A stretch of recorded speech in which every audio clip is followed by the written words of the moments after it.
Middle East ਵਿੱਚ ਅੱਜ ਸਿਆਸੀ ਤੇ ਮਿਲਟਰੀ ਕਨਫਲਿਕਟ ਚੱਲ ਰਹੇ ਨੇ। The supreme leader Khamenei is dead. ਕੁਝ ਐਨਾਲਿਸਟ ਕਹਿੰਦੇ ਨੇ ਰੀਜਨ ਵਿੱਚ ਪਾਵਰ ਬੈਲੈਂਸ ਚੇਂਜ ਹੋ ਰਿਹਾ ਹੈ।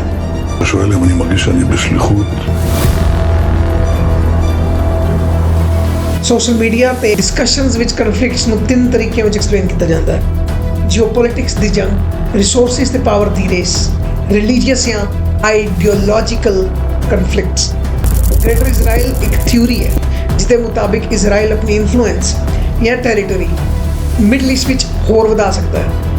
ਕੁਝ ਲੋਕ ਕਹਿੰਦੇ ਨੇ ਇਜ਼ਰਾਈਲ ਨੇ ਆਪਣੀ ਅੱਜ ਤੱਕ ਪਰਮਾਨੈਂਟ ਬਾਰਡਰਸ ਪੂਰੀ ਤਰ੍ਹਾਂ ਡਿਫਾਈਨ ਨਹੀਂ ਕੀਤੇ। ਇਜਿਪਟ ਤੇ ਜਾਰਡਨ ਨਾਲ ਪੀਸ ਟ੍ਰੀਟੀਜ਼ ਹੋ ਚੁੱਕੀਆਂ ਨੇ, ਪਰ Lebanon, Syria, Gaza, West bank ਨਾਲ ਬਾਉਂਡਰੀਜ਼ ਅੱਜ ਵੀ ਡਿਸਪਿਊਟਡ ਨੇ।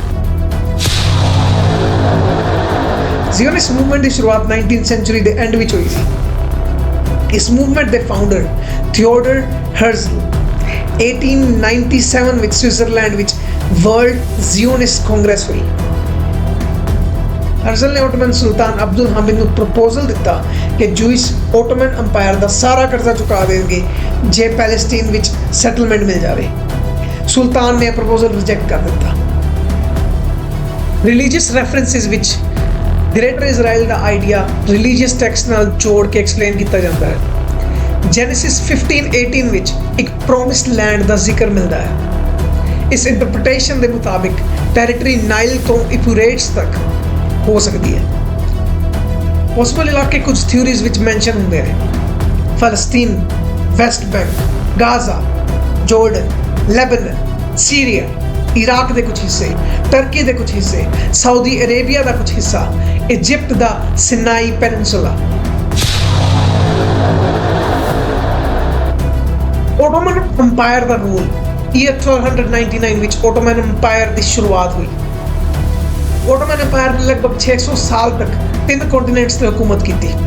ਇਸ ਅੰਪਾਇਰ ਵਿੱਚ ਸ਼ਾਮਿਲ ਨੇ ਟਰਕੀ, ਇਜਿਪਟ, ਸੀਰੀਆ, ਇਰਾਕ, ਫਲਸਤੀਨ, ਜਾਰਡਨ, ਲੈਬਨਾਨ, ਨਾਰਥ ਅਫਰੀਕਾ ਦੇ ਕਈ ਇਲਾਕੇ। ਕਈ ਮੁਸਲਿਮ ਹਿਸਟੋਰੀਅਨਸ ਇਸ ਨੂੰ ਆਖਰੀ ਸਿਆਸੀ ਖਿਲਾਫਤ ਕਹਿੰਦੇ ਨੇ। ਵਰਲਡ ਵਾਰ 1 ਤੋਂ ਬਾਅਦ ਓਟੋਮਨ ਅੰਪਾਇਰ ਕੋਲੈਪਸ ਹੋ ਗਿਆ। 1916 ਵਿੱਚ ਸਕਾਈਜ਼ ਪਿਕੋਟ ਐਗਰੀਮੈਂਟ ਸਾਈਨ ਹੋ ਗਿਆ, ਜਿੱਥੇ ਬ੍ਰਿਟੇਨ ਤੇ ਫਰਾਂਸ ਨੇ ਮਿਡਲ ਈਸਟ ਦੇ ਇਲਾਕੇ ਡਿਵਾਈਡ ਕਰ ਦਿੱਤੇ। 1917 ਵਿੱਚ ਬਲਫ ਡਿਕਲੇਰੇਸ਼ਨ ਆਈ, ਜਿਹਦੇ ਵਿੱਚ ਬ੍ਰਿਟੇਨ ਨੇ ਪੈਲੇਸਟੀਨ ਵਿੱਚ ਜੂਇਸ਼ ਹੋਮਲੈਂਡ ਦੀ ਸਪੋਰਟ ਦਿੱਤੀ। ਇਜ਼ਰਾਈਲ 1947 ਵਿੱਚ ਯੂਨਾਈਟਿਡ ਨੇਸ਼ਨਸ ਨੇ ਪੈਲੇਸਟੀਨ ਪਾਰਟੀਸ਼ਨ ਪਲਾਨ ਪ੍ਰਪੋਜ਼ ਕੀਤਾ। 1948 ਵਿੱਚ ਇਜ਼ਰਾਈਲ ਆਫੀਸ਼ੀਅਲੀ ਇੱਕ ਸਟੇਟ ਬਣ ਗਿਆ। ਇਸ ਤੋਂ ਬਾਅਦ ਅਰਬ ਇਜ਼ਰਾਈਲ ਵਾਰ ਸ਼ੁਰੂ ਹੋ ਗਈ। 1967 ਵਿੱਚ ਵਾਰ ਵਿੱਚ ਇਜ਼ਰਾਈਲ ਨੇ ਕਈ ਹੋਰ ਟੈਰੀਟਰੀਜ਼ ਤੇ ਕੰਟਰੋਲ ਹਾਸਿਲ ਕੀਤਾ। ਅੱਜ ਵੀ ਕਈ ਟੈਰੀਟਰੀਜ਼ ਡਿਸਪਿਊਟਡ ਨੇ, ਜਿਵੇਂ ਕਿ ਗਾਜ਼ਾ, ਵੈਸਟ ਬੈਂਕ, ਜਰੂਸਲਮ। ਇਜ਼ਰਾਈਲੀ ਸੈਟਲਮੈਂਟ ਵੈਸਟ ਬੈਂਕ ਵਿੱਚ ਅੱਜ ਵੀ ਇੰਟਰਨੈਸ਼ਨਲ ਡਿਬੇਟ ਦਾ ਹਿੱਸਾ ਹੈ। ਪਿਛਲੇ ਕਈ ਸਾਲਾਂ ਵਿੱਚ ਇਜ਼ਰਾਈਲ ਨੇ ਕਈ ਮਿਡਲ ਈਸਟ ਕੰਟਰੀਜ਼ ਤੇ ਅਟੈਕ ਕੀਤਾ ਹੈ: ਈਰਾਨ, ਲੈਬਨਾਨ, ਕਤਰ, ਪੈਲੇਸਟੀਨ, ਯਮਨ ਤੇ ਸੀਰੀਆ ਤੇ ਇਰਾਕ। ਯੂਨਾਈਟਿਡ ਸਟੇਟਸ ਨੇ ਇਰਾਕ ਨੂੰ ਇਨਵੇਡ ਕੀਤਾ, ਪਰ ਜਿੰਨਾ ਯੂਨਾਈਟਿਡ ਸਟੇਟਸ ਇਜ਼ਰਾਈਲ ਨੂੰ ਸਪੋਰਟ ਕਰਦਾ ਹੈ, ਕਿ ਇਹ ਵੀ ਸੋਚੀ ਸਮਝੀ ਸਾਜ਼ਿਸ਼ ਸੀ। ਜਿਵੇਂ ਇਜ਼ਰਾਈਲ ਦਾ ਗ੍ਰੇਟਰ ਇਜ਼ਰਾਈਲ ਬਣਨ ਦੇ ਮਕਸਦ ਲਈ ਜੀਓਪੋਲਿਟਿਕਲੀ ਮਿਡਲ ਈਸਟ ਦੀ ਕੰਟਰੀਜ਼ ਜ਼ਰੂਰੀ ਨੇ, ਉਵੇਂ ਪਾਕਿਸਤਾਨ ਇੱਕ ਸਟ੍ਰੈਟੇਜਿਕ ਫੈਕਟਰ ਹੈ, ਕਿਉਂਕਿ ਪਾਕਿਸਤਾਨ ਕੋਲ ਨਿਊਕਲੀਅਰ ਪਾਵਰ ਹੈ। ਕਈ ਐਨਲਿਸਟ ਕਹਿੰਦੇ ਨੇ ਕਿ ਪਾਕਿਸਤਾਨ ਕੋਲ ਨਿਊਕਲੀਅਰ ਪਾਵਰ ਹੋਣ ਕਰਕੇ ਇਹ ਇਜ਼ਰਾਈਲ ਲਈ ਖਤਰਾ ਹੈ, ਤੇ ਕਈ ਐਨਲਿਸਟ ਕਹਿੰਦੇ ਨੇ ਇਜ਼ਰਾਈਲ ਦਾ ਅਗਲਾ ਟਾਰਗੇਟ ਪਾਕਿਸਤਾਨ ਹੋਏਗਾ। ਕੀ ਇੰਡੀਆ ਦੀ ਇਜ਼ਰਾਈਲ ਨਾਲ ਇੰਨੀ ਦੋਸਤੀ ਜਾਇਜ਼ ਹੈ? ਹੋ ਸਕਦਾ ਹੈ ਇਜ਼ਰਾਈਲ ਦਾ ਇੱਕ ਇਹ ਵੀ ਸੋਚਿਆ ਸਮਝਿਆ ਪਲਾਨ ਹੋਵੇ, ਜਿਹਦੇ ਮੁਤਾਬਿਕ ਉਹ ਪਾਕਿਸਤਾਨ ਤੇ ਕਬਜ਼ਾ ਕਰਨ ਨੂੰ ਫਿਰਦੇ ਨੇ। ਸੋ ਇਸ ਗ੍ਰੇਟਰ ਇਜ਼ਰਾਈਲ ਦੀ ਕਨਸਪੀਰੇਸੀ ਥਿਊਰੀ ਜੋ ਹੋ ਸਕਦਾ ਹੈ ਸੱਚ ਹੋਏ, ਹੋ ਸਕਦਾ ਹੈ ਨਾ ਹੋਏ, ਪਰ ਪਾਸਟ ਦੇ ਕੁਝ ਫੈਕਟਸ ਦੇਖ ਕੇ, ਇਜ਼ਰਾਈਲ ਦੀ ਮਿਡਲ ਈਸਟ ਦੀ ਕਾਫੀ ਕੰਟਰੀਜ਼ ਦੇ ਅਗੇਂਸਟ ਵਾਰ ਦੇਖ ਕੇ ਤੇ ਗ੍ਰੇਟਰ ਇਜ਼ਰਾਈਲ ਦਾ ਮੈਪ ਵੱਧਦਾ ਹੋਇਆ ਦੇਖ ਕੇ ਕਾਫੀ ਐਨਲਿਸਟ ਬਿਲੀਵ ਕਰਨ ਲੱਗ ਗਏ ਨੇ ਇਹ ਗ੍ਰੇਟਰ ਇਜ਼ਰਾਈਲ ਦੀ ਕਨਸਪੀਰੇਸੀ ਥਿਊਰੀ ਬਿਲਕੁਲ ਸੱਚ ਹੈ। ਤੁਹਾਨੂੰ ਕੀ ਲੱਗਦਾ ਹੈ? ਰਿਲੀਜਨ ਪ੍ਰੋਫੈਸਿਸ ਤੇ ਜੈਰੂਸਲਮ। ਮਿਡਲ ਈਸਟ ਦੀ ਪੋਲਿਟਿਕਸ ਨੂੰ ਸਮਝਣਾ ਬਹੁਤ ਮੁਸ਼ਕਿਲ ਹੈ ਬਿਨਾਂ ਰਿਲੀਜਨ ਨੂੰ ਸਮਝੇ। ਜੈਰੂਸਲਮ ਦੁਨੀਆ ਦੇ 3 ਮੇਜਰ ਰਿਲੀਜਨਸ ਲਈ ਸੈਕਰਡ ਸਿਟੀ ਹੈ: ਜੂਦਾਇਜ਼ਮ, ਕ੍ਰਿਸਚੀਅਨਿਟੀ ਤੇ ਇਸਲਾਮ। ਇਸ ਕਰਕੇ ਕਈ ਲੋਕ ਮਿਡਲ ਈਸਟ ਦੇ ਇਵੈਂਟਸ ਨੂੰ ਪ੍ਰੋਫੈਸੀ ਦੇ ਪਰਸਪੈਕਟਿਵ ਵਿੱਚ ਦੇਖਦੇ ਨੇ, ਪਰ ਹਿਸਟੋਰੀਅਨਸ ਕਹਿੰਦੇ ਨੇ ਮਾਡਰਨ ਕਨਫਲਿਕਟਸ ਜ਼ਿਆਦਾਤਰ ਜੀਓਪੋਲਿਟੀਕਲ, ਟੈਰੀਟਰੀ ਤੇ ਸਿਕਿਉਰਿਟੀ ਦੇ ਇਸ਼ੂਜ਼ ਨਾਲ ਰਿਲੇਟਡ ਨੇ।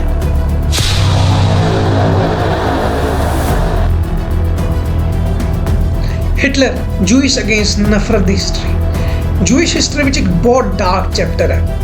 ਯੂਰਪ ਵਿੱਚ ਕਈ ਸਦੀਆਂ ਤੱਕ ਜੂਇਸ਼ ਕਮਿਊਨਿਟੀਜ਼ ਡਿਸਕ੍ਰਿਮੀਨੇਸ਼ਨ ਦਾ ਸ਼ਿਕਾਰ ਹੋਈਆਂ। 20th ਸੈਂਚੁਰੀ ਵਿੱਚ ਇਹ ਹੇਟਰੇਡ ਐਕਸਟ੍ਰੀਮ ਲੈਵਲ ਤੱਕ ਪਹੁੰਚ ਗਿਆ ਸੀ ਜਦੋਂ ਜਰਮਨੀ ਵਿੱਚ ਅਡੋਲਫ ਹਿਟਲਰ ਪਾਵਰ ਵਿੱਚ ਆਇਆ। ਹਿਟਲਰ ਨੇ ਪ੍ਰੋਪੇਗੈਂਡਾ ਕ੍ਰੀਏਟ ਕੀਤਾ ਕਿ ਜੂਇਸ਼ ਗਲੋਬਲ ਫਾਈਨੈਂਸ ਤੇ ਪੋਲੀਟੀਕਲ ਕੰਟਰੋਲ ਕਰਦੇ ਨੇ। ਇਹ ਕਲੇਮਸ ਕਨਸਪੀਰੇਸੀ ਥਿਊਰੀਜ਼ ਤੇ ਬੇਸਡ ਨੇ, ਪਰ ਨਾਜ਼ੀ ਪ੍ਰੋਪੇਗੈਂਡਾ ਨੇ ਮਿਲੀਅਨਸ ਆਫ ਲੋਕਾਂ ਨੂੰ ਇਨਫਲੂਐਂਸ ਕੀਤਾ। ਵਰਲਡ ਵਾਰ 2 ਦੇ ਦੌਰਾਨ ਹੋਲੋਕਾਸਟ ਵਿੱਚ ਲਗਭਗ 6 ਮਿਲੀਅਨ ਜੂਇਸ਼ ਨੂੰ ਸਿਸਟਮੈਟਿਕਲੀ ਮਰਡਰ ਕੀਤਾ ਗਿਆ। 6 ਮਿਲੀਅਨ ਜੂਇਸ਼ ਨੂੰ। ਇਹ ਹਿਊਮਨ ਹਿਸਟਰੀ ਦਾ ਸਭ ਤੋਂ ਟ੍ਰੈਜੇਡਿਕ ਇਵੈਂਟ ਵਿੱਚੋਂ ਇੱਕ ਸੀ। ਇਸ ਟ੍ਰੈਜੇਡੀ ਤੋਂ ਬਾਅਦ ਇੰਟਰਨੈਸ਼ਨਲ ਕਮਿਊਨਿਟੀਜ਼ ਨੇ ਜੂਇਸ਼ ਹੋਮਲੈਂਡ ਦੀ ਸਪੋਰਟ ਵਧਾ ਦਿੱਤੀ। ਗਲੋਬਲ ਐਲੀਟਸ, ਵੈਲਥ ਤੇ ਨਿਊ ਵਰਲਡ ਆਰਡਰ। ਹਿਸਟਰੀ ਵਿੱਚ ਕਈ ਜੂਇਸ਼ ਫੈਮਿਲੀਜ਼ ਫਾਈਨੈਂਸ ਸੈਕਟਰ ਵਿੱਚ ਬਹੁਤ ਸਕਸੈਸਫੁਲ ਹੋਈਆਂ। ਸਭ ਤੋਂ ਫੇਮਸ ਹੈ ਰੋਥਸ਼ਾਇਲਡ ਫੈਮਿਲੀ, ਜਿਹਦਾ ਜ਼ਿਕਰ ਤੁਸੀਂ ਜ਼ਰੂਰ ਸੁਣਿਆ ਹੋਵੇਗਾ। 18th ਸੈਂਚੁਰੀ ਵਿੱਚ ਮੇਅਰ ਐਮਸਚੈਲ ਰੋਥਸ਼ਾਇਲਡ ਨੇ ਜਰਮਨੀ ਵਿੱਚ ਬੈਂਕਿੰਗ ਦਾ ਬਿਜ਼ਨਸ ਸਟਾਰਟ ਕੀਤਾ। ਉਹਨਾਂ ਦੇ ਕਹਿਣ ਤੇ ਉਹਨਾਂ ਦੇ 5 ਮੁੰਡਿਆਂ ਨੇ ਯੂਰਪ ਦੇ ਮੇਜਰ ਫਾਈਨੈਂਸ਼ੀਅਲ ਸੈਂਟਰਸ ਵਿੱਚ ਬੈਂਕਸ ਐਸਟੈਬਲਿਸ਼ ਕੀਤੇ। ਇਸ ਤਰ੍ਹਾਂ ਰੋਥਸ਼ਾਇਲਡ ਨੈਟਵਰਕ ਯੂਰਪ ਦਾ ਸਭ ਤੋਂ ਪਾਵਰਫੁਲ ਬੈਂਕਿੰਗ ਨੈਟਵਰਕ ਬਣ ਗਿਆ। ਇੰਡਸਟਰੀਅਲ ਰੈਵੋਲੂਸ਼ਨ ਦੇ ਦੌਰਾਨ ਉਹਨਾਂ ਨੇ ਗਵਰਨਮੈਂਟਸ ਦੇ ਇਨਫਰਾਸਟ੍ਰਕਚਰ ਪ੍ਰੋਜੈਕਟਸ ਨੂੰ ਫਾਈਨੈਂਸ ਕੀਤਾ। ਇਸ ਸਕਸੈਸ ਕਰਕੇ ਰੋਥਸ਼ਾਇਲਡ ਫੈਮਿਲੀ ਬਾਰੇ ਕਈ ਕਨਸਪੀਰੇਸੀ ਥਿਊਰੀਜ਼ ਵੀ ਡਿਵੈਲਪ ਹੋ ਗਈਆਂ। ਕੁਝ ਲੋਕ ਕਹਿੰਦੇ ਨੇ ਕਿ ਇਹ ਫੈਮਿਲੀ ਗਲੋਬਲ ਫਾਈਨੈਂਸ਼ੀਅਲ ਸਿਸਟਮ ਨੂੰ ਕੰਟਰੋਲ ਕਰਦੀ ਹੈ, ਪਰ ਹਿਸਟੋਰੀਅਨਸ ਕਹਿੰਦੇ ਨੇ ਇਹ ਕਲੇਮ ਐਗਜ਼ੈਜਰੇਟਿਡ ਨੇ। ਅੱਜ ਗਲੋਬਲ ਇਨਫਲੂਐਂਸ ਟੈਕਨੋਲੋਜੀ ਬਿਲੀਅਨਰਸ ਕੋਲ ਵੀ ਹੈ, ਜਿਵੇਂ Elon Musk, Bill Gates, Zuckerberg. Forbes Israel 2025 ਦੇ ਅਕੋਰਡਿੰਗ ਦੁਨੀਆ ਤੇ 276 ਬਿਲੀਅਨਰਸ ਨੇ, 276 ਬਿਲੀਅਨਰਸ, ਜਿਨ੍ਹਾਂ ਵਿੱਚ ਕਈ ਨਾਮ ਨੇ Larry Allison, mark Zuckerberg, Larry page. ਕਦੇ ਸੋਚਿਆ ਰੋਥਸ਼ਾਇਲਡ ਫੈਮਿਲੀ ਦਾ ਕੀ ਰਿਲੀਜਨ ਸੀ? ਰੋਥਸ਼ਾਇਲਡ ਫੈਮਿਲੀ ਵੀ ਜੂਇਸ਼ ਰਿਲੀਜਨ ਨੂੰ ਬਿਲੋਂਗ ਕਰਦੀ ਹੈ ਤੇ ਕਾਫੀ ਐਨਲਿਸਟ ਮੰਨਦੇ ਨੇ ਇਲੂਮੀਨਾਤੀ, ਜੋ ਕਿ ਇੱਕ ਹੋਰ ਕਨਸਪੀਰੇਸੀ ਥਿਊਰੀ ਹੈ, ਉਹਦੀ ਐਗਜ਼ਿਸਟੈਂਸ ਤੇ ਉਹਦੀ ਸ਼ੁਰੂਆਤ ਕਰਨ ਵਾਲੇ ਵੀ ਰੋਥਸ਼ਾਇਲਡ ਹੀ ਸੀ, ਜੋ ਕਿ ਆਪਣੀ ਪਾਵਰ ਤੇ ਆਪਣੀ ਫਾਈਨੈਂਸ਼ੀਅਲ ਇਨਫਲੂਐਂਸ ਨਾਲ ਪੂਰੀ ਦੁਨੀਆ ਚਲਾਉਂਦੇ ਨੇ ਤੇ ਦੁਨੀਆ ਦੇ ਸਾਰੇ ਵੱਡੇ ਡਿਸੀਜਨਸ ਇਲੂਮੀਨਾਤੀ ਲੈਂਦੇ ਨੇ। ਕੀ ਤੁਹਾਨੂੰ ਲੱਗਦਾ ਹੈ ਕਿ ਇਲੂਮੀਨਾਤੀ ਰੀਅਲ ਹੈ? ਗ੍ਰੇਟਰ ਇਜ਼ਰਾਈਲ ਦਾ ਕੰਸੈਪਟ, ਰਿਲੀਜੀਅਸ ਪ੍ਰੋਫੈਸੀਜ਼, ਹਿਟਲਰ ਦੀ ਹਿਸਟਰੀ ਤੇ ਉਹਦਾ ਜੂਇਸ਼ ਦੇ ਅਗੇਂਸਟ ਹੋਣਾ ਤੇ ਮਾਡਰਨ ਗਲੋਬਲ ਐਲੀਟਸ, ਇਹ ਸਭ ਇੱਕ ਕੰਪਲੈਕਸ ਹਿਸਟੋਰੀਕਲ ਨਰੇਟਿਵ ਦਾ ਹਿੱਸਾ ਹੈ। ਕੁਝ ਚੀਜ਼ਾਂ ਫੈਕਟਸ ਨੇ, ਕੁਝ ਬਿਲੀਫਸ ਨੇ ਤੇ ਕੁਝ ਕਨਸਪੀਰੇਸੀ ਥਿਊਰੀਜ਼ ਨੇ। ਫਰਕ ਪੈਂਦਾ ਹੈ ਤੁਸੀਂ ਕੀ ਬਿਲੀਵ ਕਰਦੇ ਹੋ। ਬਿਲੀਵ ਕਰਨ ਲਈ ਹਿਸਟਰੀ ਨੂੰ ਪੜ੍ਹਨਾ ਤੇ ਸਮਝਣਾ ਬਹੁਤ ਜ਼ਰੂਰੀ ਹੈ। ਤੁਹਾਨੂੰ ਕੀ ਲੱਗਦਾ ਹੈ, ਗ੍ਰੇਟਰ ਇਜ਼ਰਾਈਲ ਇੱਕ ਸੱਚ ਹੈ ਜਾਂ ਸਿਰਫ ਇੱਕ ਮਿਥ? ਕੀ ਇਲੂਮੀਨਾਤੀ ਸੱਚੀ ਦੁਨੀਆ ਕੰਟਰੋਲ ਕਰਦੇ ਨੇ? ਕੀ ਅਸੀਂ ਸੱਚੀ ਨਿਊ ਵਰਲਡ ਆਰਡਰ ਵੱਲ ਵੱਧ ਰਹੇ ਹਾਂ? That's it from my side. ਅੱਜ ਦੀ ਵੀਡੀਓ ਬਸ ਇੰਨਾ ਹੀ। ਜੇ ਤੁਹਾਨੂੰ ਮੇਰਾ ਕੰਮ ਪਸੰਦ ਆਇਆ ਤਾਂ ਵੀਡੀਓ ਨੂੰ ਲਾਈਕ ਤੇ ਚੈਨਲ ਨੂੰ ਸਬਸਕ੍ਰਾਈਬ ਜ਼ਰੂਰ ਕਰਿਓ ਤਾਂ ਕਿ ਤੁਹਾਨੂੰ ਆਉਣ ਵਾਲੀ ਵੀਡੀਓਜ਼ ਦੀ ਜਾਣਕਾਰੀ ਮਿਲਦੀ ਰਹੇ।